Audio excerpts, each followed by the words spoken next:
ರಾಜ್ಯ ರಾಜಕೀಯದಲ್ಲಿ ಪಟ್ಟದ ಪಲಾಟ ಜೋರಾಗಿ ನಡೀತಾ ಇದೆ. ದಲಿತಾಸ್ತ್ರವನ್ನ ಉಪಯೋಗಿಸ್ತಾ ಇದ್ದಾರೆ. ಹಾಗಿದ್ರೆ ಸಿದ್ದರಾಮಯ್ಯ ಅನ್ನೋದು ಕೂಡ ಇಲ್ಲಿ ವ್ಯಕ್ತವಾಗ್ತಾ ಇರುವಂತದ್ದು. ಯಾಕಂದ್ರೆ ದಲಿತ ಸಿಎಂ ಈಗ ಕಾಂಗ್ರೆಸ್ನಿಂದ ಮಾತ್ರ ಸಾಧ್ಯನಾ?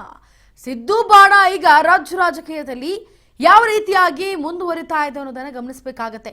ಸಿದ್ದರಾಮಯ್ಯ ಸಂದೇಶ ಕೊಟ್ಟಿರುವಂತದ್ದು ಈಗ ಸಂಚಲನ ಮೂಡಿಸ್ತಾ ಇದೆ, ತೀವ್ರ ಚರ್ಚೆಗೆ ಕಾರಣವಾಗ್ತಾ ಇದೆ. ಸಿದ್ದರಾಮಯ್ಯ ಕೊಟ್ಟಂತಹ ಈ ಒಂದು ಹೇಳಿಕೆ ಜೊತೆಗೆ ಸರಣಿ ಟ್ವೀಟ್ಗಳು.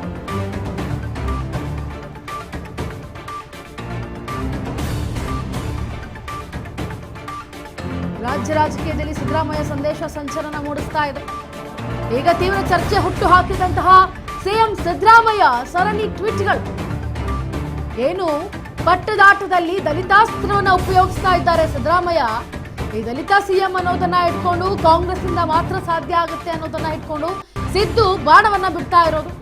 ರಾಜ್ಯ ರಾಜಕೀಯದಲ್ಲಿ ಸಿದ್ದರಾಮಯ್ಯ ಸಂದೇಶ ಈಗ ಸಂಚಲನ ಮೂಡಿಸ್ತಾ ಇದೆ, ತೀವ್ರ ಚರ್ಚೆಯನ್ನ ಹುಟ್ಟು ಹಾಕ್ತಾ ಇದೆ. ಸಿಎಂ ಸಿದ್ದರಾಮಯ್ಯ ಅವರ ಸರಣಿ ಟ್ವೀಟ್ಗಳು ತಮ್ಮ ಟ್ವೀಟ್ಗೆ ಸಮರ್ಥನೆಯನ್ನ ನೀಡುವಂತಹ ಜೊತೆಗೆ ಹೊಸ ಹೊಸ ಸಂದೇಶವನ್ನ ಹೊರಹಾಕ್ತಿದ್ದಾರೆ ಸಿಎಂ ಸಿದ್ದು.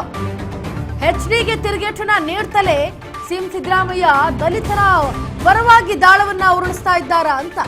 ದಲಿತರು ಮುಖ್ಯಮಂತ್ರಿ ಆದ್ರೆ ಕಾಂಗ್ರೆಸ್ನಿಂದ ಮಾತ್ರ ಅದು ಸಾಧ್ಯ ಅನ್ನೋದನ್ನ ಹೇಳಿಕೆ ಕೊಡ್ತಾ ಇದ್ದಾರೆ.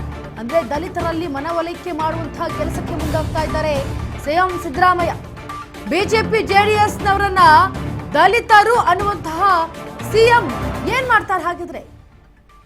ಅವರ ಸರಣಿ ಈ ಟ್ವೀಟ್ಗಳನ್ನ ನೋಡ್ತಾ ಇದ್ರೆ, ಗಮನಿಸ್ತಾ ಇದ್ರೆ ಎಲ್ಲೋ ಒಂದ್ ಕಡೆ ದಲಿತರಿಗೆ ದಾಳವನ್ನ ಉರುಳಿಸ್ತಾ ಇದ್ದಾರಾ ಸಿಎಂ ಸಿದ್ದರಾಮಯ್ಯ ಅಂತ. ಯಾಕಂದ್ರೆ ಸಿದ್ದರಾಮಯ್ಯ ಈ ಒಂದು ಟ್ವೀಟ್ ಮಾಡಿರೋದು, ಇಷ್ಟುದ್ದ ಟ್ವೀಟ್ ಅನ್ನ ಮಾಡ್ತಾ ಇರೋದು, ಸರಣಿ ಟ್ವೀಟ್ಗಳನ್ನ ಮಾಡ್ತಾ ಇರೋದು, ಯಾರಾದ್ರೂ ಏನಾದ್ರೂ ಹೇಳಿದ್ರೆ ಅದಕ್ಕೊಂದು ಟಾಂಗ್ ಕೊಡುವ ಮುಖಾಂತರ ಈಗ ಒಂದೊಂದೇ ಟ್ವೀಟ್ ಅನ್ನ ಮಾಡ್ತಾ ಇರೋದು. ಎಲ್ಲೋ ಒಂದ್ ಕಡೆ ದಲಿತರಿಗೆ ದಾರವನ್ನ ಉರಿಸ್ತಾ ಇದ್ದಾರಾ ಅಂತ ಮೇಲ್ನೋಟಕ್ಕೆ ಕಾಣುತ್ತೆ. ಆದ್ರೆ ಕಾಂಗ್ರೆಸ್ನಿಂದ ಮಾತ್ರ ಸಾಧ್ಯ ಆಗುತ್ತೆ ಈ ರೀತಿಯಾಗಿ ಮಾಡಿದ್ರೆ. ತೀವ್ರ ಚರ್ಚೆ ಹುಟ್ಟು ಹಾಕ್ತಾ ಇದೆ ಸಿಎಂ ಸಿದ್ದರಾಮಯ್ಯ ಅವರನ್ನ ಸರಣಿ ಟ್ವೀಟ್ಗಳು.